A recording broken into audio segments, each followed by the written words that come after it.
Welcome, Talking Fight fans, to Blood, Sweat, and Boxing. Your host, Jay Velez. Bienvenido toda mi gente latina al canal de YouTube de Talking Fight and mi programa de Blood, Sweat, and Boxing. And for all my people in Thailand, Kokun Kapti Support Pom Nakap. Oh, yeah. So on today's episode, we're doing part 2 of Thursday's episode. And we're going to continue on talking about Creator Clash 2. Last week's episode, or this past Thursday's episode, I had a brief description about the event and what was going to happen in the event and all the numbers that they were listing on their social media. Today, Sunday, we're going to be discussing the fighters, a few stats, and what the fighters do for a living. So to start it off, one of my craziest favorite YouTube fighters, his name is Dad, Nathan Barnett. He's going to be fighting against Starkiller AB. Both of these fighters are returning fighters from Creator Clash 1, which was held at the Yuengling Center over in Tampa, Florida. Dad, he is 42 years of age, 6 foot, and he will be fighting anywhere around 170 pounds. The 42-year-old actor, comedian, dancer, YouTube, singer, and filmmaker is best known for his famous comic character, Keith Apicari, and Dad. He has himself over 400,000 subscribers on YouTube with over a whopping 20 million views. He will be facing off Starkiller AB, which he fought on the previous show. Starkiller AB, he's all over social media, creator, a crew member on the podcast H3 Podcast. AB is 29 years old, also should be walking into the ring at 170 pounds. He has a whopping 87,000 subscribers with 1.7 million views. On Creator Clash 1, AB fought against Hundar from Muscle Party and lost, but he will be back to redeem himself. On this fight, how do I put it? On this fight, Dad, he is the aggressor, punches in bunches, and the only way that I see AB win this one is by catching Dad walking in to a punch. So if he gets his head off the line and shoots his shot, he should be able to catch Dad walking into his straight right hand, or since he fights in the orthodox stance. If not, if he allows Dad to come in and smother him, then it's going to be a different story. This will probably be the opening of the show, which in the previous show, Dad did open Creator Clash, and his ring walk was kind of spectacular, funny. You know, he's a comedian, so it was super funny, super enjoyable. I can't wait to watch this one. You know, both of these fighters are coming back for their second time in order to, get all these fans in line and be able to get back to the community. Secondly, because I right now have about 6 bouts that I'll be talking about. So Dad was the number 1.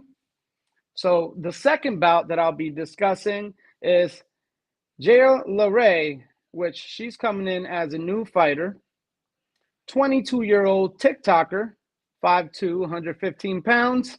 She's a legal engine streamer and partner. Very excited about her match.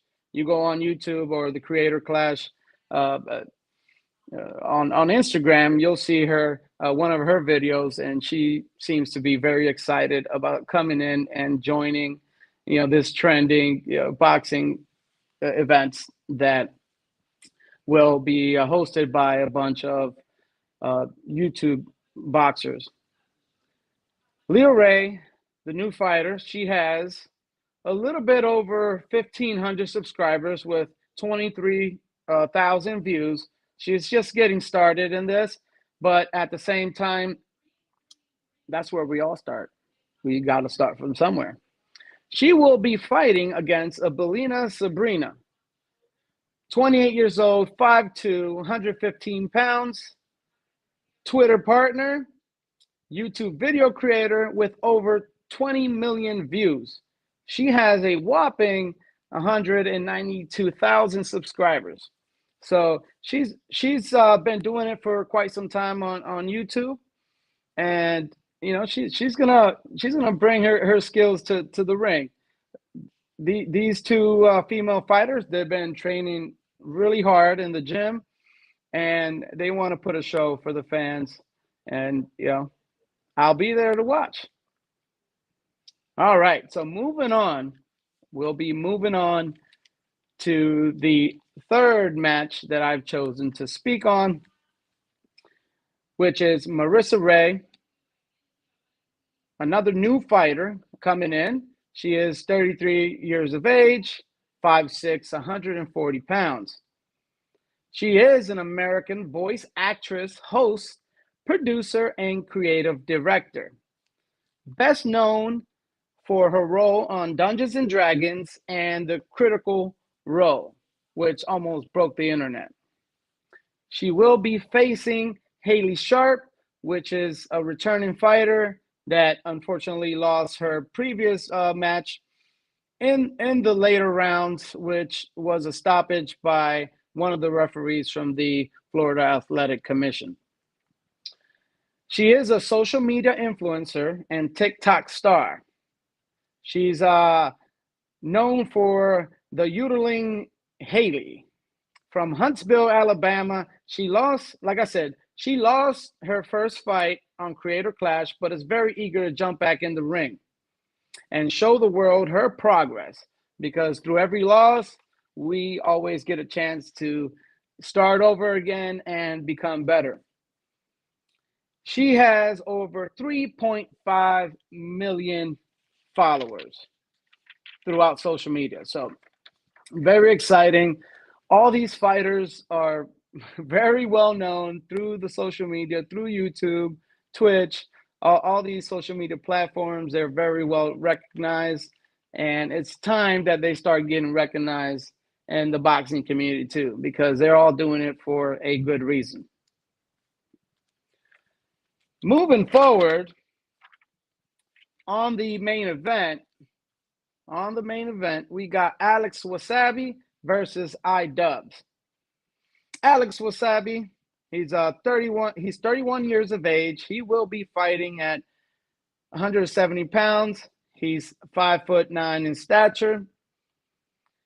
Runs a comedy-based YouTube channel called Wassabi Productions and has been making videos for the past 10 years, such as Call Me Maybe and Cuckoo Squad. In his last fight, he actually fought Deji, which is another, YouTube star, and where he took the victory by split decision at the Wembley Stadium in London. So he does have, some boxing experience. He's been in the ring once before, and he took that victory. Alex Wassabi has a whopping, one of the biggest subscribers here, 11.4 million subscribers with 1.6 billion views. Wow, that's a lot of views. Can we imagine? Wow. And he will be facing iDubbbz, which is one of the producers and creators of Creator Clash. iDubbbz is 6'2" with a 75-inch reach advantage, which that will probably help iDubbbz and keeping Alex Wassabi away. iDubbbz is an American YouTube personality best known for his YouTube comedy video series, including Content Cop, Bad Unboxing, and Kickstarter Crap. I didn't write that. That's what's on there.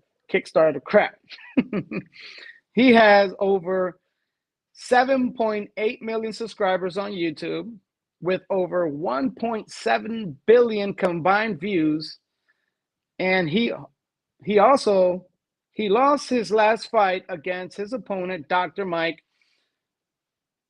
As previously mentioned, it's okay. It's okay to lose. They're not going in there to maintain a perfect record. These guys are going in there to give back to the community.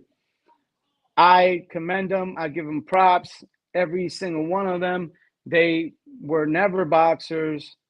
They didn't grow up in the sport, but they took it upon themselves because they have a mission, and their mission is, as previously mentioned, their mission is to give back to people in need, whether it is through non-for-profits or whatnot. And let me put it this way. I'm going to give you some predictions because I've been watching some of these fights. I've seen these guys in action.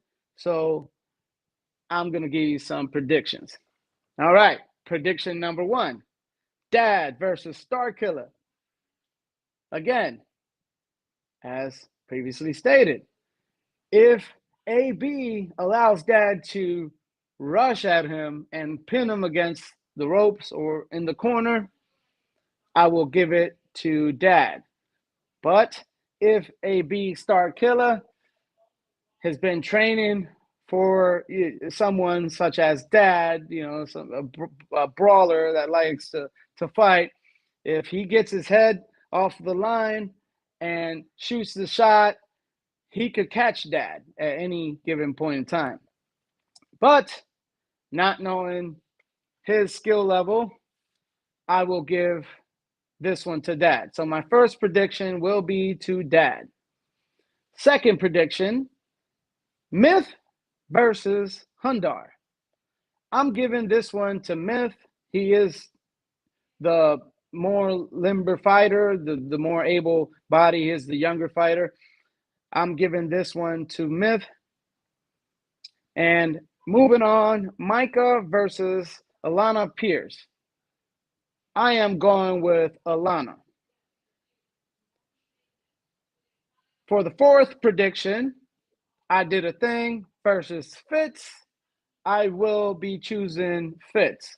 I don't know if we have any betting system here, and if you want to go ahead and use my predictions, for any betting, but hey, who knows? I don't know if it's such a thing. Moving on, Aaron Hansen versus Jarvis Johnson. I'm giving this one to Jarvis. Leonhardt versus Crank Game Plays. I'm giving this one to Leonhardt. Now, we have some, cuties that are going to be fighting in the ring. Andrea Boats versus Michelle. I don't know if I'm pronouncing this right, but Michelle Correa, I'm giving it to Michelle. Watching her videos, she does a lot of videos about like hard jobs, dirty jobs. She seems like the most fit of the two. So I'm giving it to her, to Michelle. Furthermore, Haley Sharp versus Marisha Ray. I'm giving this one, even though Haley is a returning fighter, I'm giving this one to Marisha Ray for the simple fact that she is very fit, and watching her videos, she seems to move around. She seems to be very flexible, and very athletic. So I'm giving this one to Marisha Ray. Jaelaray versus Abelina Sabrina. It's a toss-up. It's a toss-up. But I will be giving it to Jaelaray. Froggy Fresh versus Chris Ray Gunn. I'm going with Froggy Fresh. All right. Next up, WWE former superstar John Morrison versus Harley. I'm giving this one to Harley for the simple fact that John Morrison, he's very stiff. He got those big muscles, and typically boxers with these big muscles, they're very stiff, very slow. So I'm giving this one to Harley. Jack Manifold versus Dakota Olave. I'm giving this one to Jack. And last but not least, Alex Wassabi versus iDubbbz. As previously stated, Alex Wassabi did fight in London versus Deji. iDubbbz fought at the Yuengling Center in Tampa, Florida, on the first Creator Clash. Both of them have some skills. Both of them have been in the boxing gyms training with professional coaches and professional boxers. But at the same time, I believe that Alex Wassabi has the greater skills, and I'm giving it to Alex Wassabi. At the end of the day, this is not about winners or losers. It's not about legacy. It's about leaving a mark in this world and creating something that future YouTube stars could look up to and could even join this venture with them, so they could start, producing some money and giving back to these charities. The last time at the Yuengling Center, they had over 10,000 tickets sold, and also 10,000 tickets sold, and they also had over 100,000 in pay-per-view buys. This time around, it's going to be in the Amalie Center, where the Lightning, the hockey team, plays in Tampa, which holds about 21,000 seats. So they're looking to double that $1.3 million profit, which they gave to charity. They're looking to double it, and they might even supersede doubling that number. So let's all of us, since it's for such a great cause, let's all of us join these YouTubers in this venture. Let's all meet them over there. Let's all give them our time, because they're doing it for unselfish reasons. So follow me on the 15th of April at the Amalie Arena, and where I will be there, and it's going to be a great show. It's going to be a great show, super exciting, and it's also going to help bring these new boxing fans that have not been in the boxing world, or have not even looked at anything like that, and it's going to bring them probably even towards the regular boxing. So join me at the Amalie Arena, April the 14th, where myself with Talkin Fight, we will be there, and broadcasting, doing some live videos and bringing it back to give to you guys, our fans. So please follow, like, subscribe, and share, because this is going to be one hell of an event. Thank you. Cap cum cap. Y gracias a toda mi gente latina. Los veremos ahí muy pronto.